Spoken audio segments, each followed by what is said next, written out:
साल 2022 में पीएम मोदी ने घोषणा की थी कि अब हर साल 26 दिसंबर को वीर बाल दिवस के तौर पर मनाया जाएगा।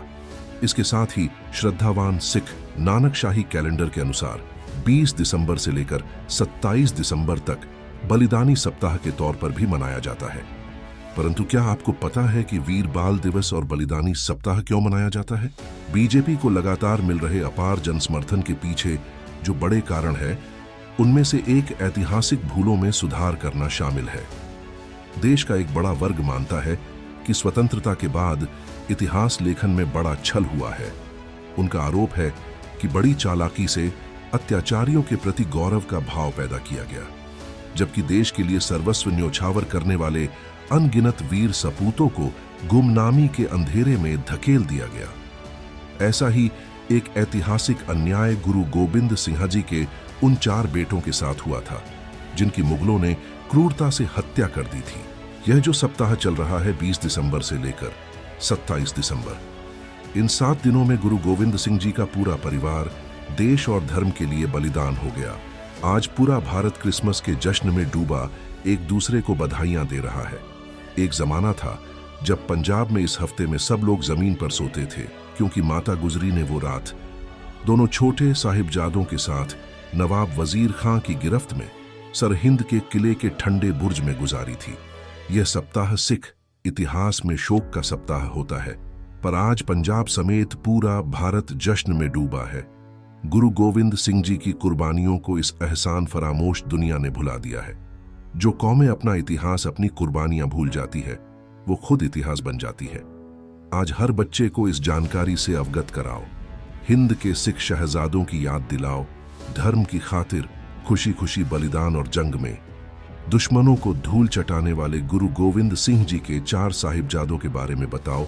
श्री गुरु गोविंद सिंह जी के 4 पुत्र थे, साहिबजादा अजीत सिंह, जुझार सिंह, जोरावर सिंह और फतेह सिंह। जहां गुरु जी के 2 बड़े साहिबजादे जंग में लड़ते हुए वीरगति को प्राप्त हो गए, वही 2 छोटे साहिबजादों को जिंदा दीवार में चुनवा दिया गया था। भले ही आज स्कूल की किताब में इसके बारे में ज्यादा जिक्र ना हो, लेकिन यह नन्ही जाने अपने पीछे आज एक मिसाल कायम करने वाले पद चिन्ह छोड़ गई है। आइए आपको बताते हैं कि किस तरह से छोटे साहिबजादे अपने इरादों पर अटल रहे और मुगलों के सामने ना झुकते हुए मौत को गले लगाना बेहतर समझा। दोस्तों, ये बात तब की है जब औरंगजेब की मजहबी कट्टरता दिन ब दिन बढ़ती जा रही थी। सिख और हिंदुओं के ऊपर कट्टर इस्लाम और सरकारी नुमाइंदों के वार लगातार बढ़ रहे थे।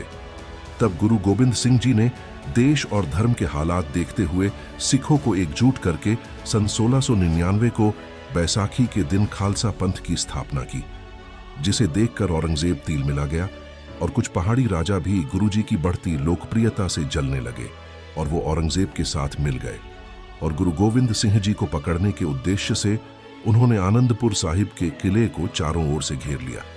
यह घेराबंदी 8 महीने तक चली। सिख और मुगलों में कई माह से घमासान युद्ध जारी था। गुरु गोविंद सिंह हार मानने को तैयार नहीं है, यह देखकर औरंगजेब अचंभित रह गया। ऐसे में उसने गुरुजी को एक खत लिखा कि मैं कुरान की कसम खाता हूं, यदि आप आनंदपुर का किला खाली कर दे तो आपको बिना किसी रोक टोक के यहां से जाने दिया जाएगा। हालांकि गुरुजी को उस पर विश्वास नहीं था, परंतु किले में बंद सिख भूख प्यास से मरने लगे थे।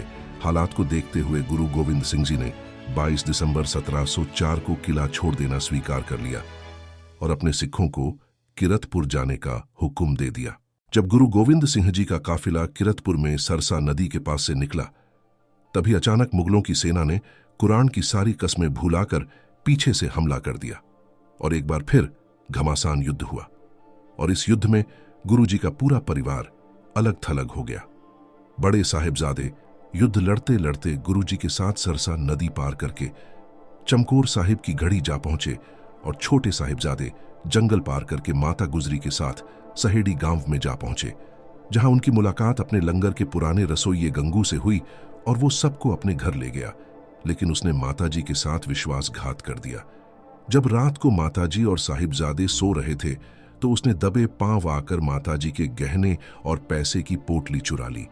हालांकि माताजी ने यह करते उसे देख लिया था, लेकिन उन्होंने गंगू को कुछ नहीं कहा। इतना ही नहीं, गंगू ने माताजी के साथ एक और विश्वासघात करके मोरिंडे के कोतवाल को यह जानकारी दे दी कि माताजी और छोटे साहिबजादे उसके घर में छिपे हुए हैं। इस पर कोतवाल ने तुरंत अपने सिपाहियों को भेज दिया। फिर माताजी और साहिबजादों को रात में मोरिंडे की हवालात में कैद कर दिया गया। माताजी ने साहिबजादों को गुरु नानक देव और गुरु तेग बहादुर जी की बहादुरी के बारे में बताया और अगली सुबह उन्हें बैलगाड़ी में बिठाकर सरहद के बंसी थाने में ले जाया गया। लोगों की भीड़ भी साथ साथ चल रही थी। माताजी और छोटे साहिबजादों को नीडर देखकर लोग कह रहे थे, यह वीर पिता के वीर सपूत है। सरहद पहुंचकर रात को माताजी और दोनों साहिबजादों को ठंडे बुर्ज में रखा गया, जहां इतनी ठंडी हवाएं चल रही थी कि किसी भी व्यक्ति को कमजोर बना सकती थी, लेकिन वह अपने इरादे पर अडिग थे। अगले दिन 25 दिसंबर को 6 और 9 साल के मासूम बच्चों को वजीर खान के कचहरी में पेश किया गया। कचहरी में पेश होते ही उन्होंने सबसे पहले गरज कर फतेह बुलाई। वाहेगुरु जी का खालसा, वाहेगुरु जी की फतेह। ऊंचे जयकारे की आवाज से पूरी कचहरी गूंज उठी और सभी की नजरें साहिबजादों पर थी। वजीर खान ये देखकर ही आग बबूला हो गया और दंग रह गया। उसने सोचा था कि ये छोटे से बालक डर जाएंगे, पर साहिबजादों के चेहरे पर जरा सा भी खौफ दिखाई ना दिया। वहां मौजूद सभी लोग हैरान रह गए, क्योंकि 6 और 9 साल के बच्चे बड़े ही सुजावन मनुष्य की तरह बातें कर रहे थे। फिर वहां बैठा दीवान सुच्चानंद उठकर आया और बोला कि यदि तुम्हें छोड़ दिया जाए तो तुम कहां जाओगे। इस पर साहिबजादों ने कहा कि वह जंगल जाएंगे और सिखों और घोड़ों को इकट्ठा करेंगे, फिर तुमसे लड़ेंगे। इस पर दीवान को गुस्सा आया और नवाब से कहा, इन बच्चों को सजा तो देनी ही पड़ेगी, अन्यथा यह आगे चलकर हमारे साथ ही बगावत करेंगे, बच्चों को डराने धमकाने के लिए। तब नवाब ने कहा, हमने तुम्हारे पिता गुरु गोविंद सिंह जी का कत्ल कर दिया है। तुम अच्छे बच्चे बनकर इस्लाम मजहब काबुल कर लो, तुम्हें जन्नत की परियां मिलेगी। उस जालिम दरिंदों ने कई तरीके से डराने की कोशिश की। इसके बाद उन्हें माताजी के पास ठंडे बुर्ज में भेज दिया गया। माता गुजरी जी अपने बच्चों के दिलेरी भारी बातें सुनकर बहुत खुश हुई और कहा, शाबाश बच्चों, आज तुमने अपने पिता और दादाजी की शान को कायम रखा है। कल फिर सुबह की कचहरी में आज से भी ज्यादा लालच दिए जाएंगे, पर तुम हिम्मत मत हारना, धर्म को जान से प्यारा समझना। गुरुजी के लालों ने अपनी दादी माँ को भरोसा दिलाया कि हम धर्म पर कुर्बान हो जाएंगे, पर पिताजी की आन बान और शान को झुकने नहीं देंगे। अगले दिन 26 दिसंबर को साहिबजादों की फिर से कचहरी में पेशी हुई। कचहरी में बैठे सच्चानंद ने कहा, बच्चों, पहले नवाब को सलाम करो, माथा टेको। तब साहिबजादों ने उत्तर दिया, हम सलाम केवल अकाल पूरक को करते हैं और माथा गुरु पिता को टेकते हैं, इसके अलावा किसी के आगे हमारा शीश नहीं झुक सकता। अगले दिन 27 दिसंबर को इन अत्याचारियों ने साहिबजादों के लिए कचहरी के प्रवेश द्वार को बंद कर दिया और छोटा द्वार खोल दिया, ताकि कचहरी में प्रवेश करने के लिए साहिबजादों को नवाब के आगे सिर झुकाकर अंदर आना पड़े।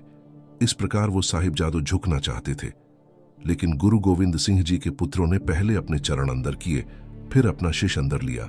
साहिबजादों के इस रवैये से नवाब बुरी तरह से अपमानित हुआ और उसे पता चल गया कि ये साहिबजादे झुकने वाले नहीं हैं। अंत में 27 दिसंबर 1704 के दिन जब वजीर खान को अपनी सारी चालें नाकामयाब होती दिखी, तो उसने एक कहर भरा हुक्म सुनाया कि साहिबजादों को जिंदा ही दीवार में चुनवा दिया जाए। ऐसा दिल दहलाने वाला फरमान सुनकर भी साहिबजादे बेखौफ खड़े रहे, वे जरा भी नहीं डरे। फिर साहिबजादों को उस जगह ले जाया गया जहां दीवार बनाई जा रही थी। साहिबजादों को उस दीवार के बीच खड़ा कर दिया गया। अब काजी ने एक बार फिर कहा, इस्लाम कबूल कर लो, क्यों अपनी नन्ही जाने बिना कारण के खो रहे हो। जल्लाद ने भी उन्हें पुसलाने की कोशिश की, लेकिन साहिबजादों ने जल्लाद से कहा कि जल्द से जल्द मुगल राज का अंत होगा। पापों की दीवारें और ऊंची करा दो, देर क्यों कर रहे हो। इतना कहकर दोनों साहिबजादे वाहिगुरु जी का पाठ करने लगे और उधर जल्लाद ने दीवार खड़ी करना शुरू कर दी। जब दीवार बच्चों के सीने तक आ गई तो एक बार फिर काजी और नवाब ने उन्हें मजहब कबूल करने को कहा, लेकिन उन्होंने इनकार कर दिया और गरज कर कहा, हमारा फैसला अटल है, हमें कुर्बान होना पसंद है, पर धर्म के आगे झुकना नहीं। उसके बाद दोनों छोटे साहिबजादों को जिंदा दीवार में चुनवा दिया गया और उन्होंने देश धर्म के लिए बलिदान दे दिया।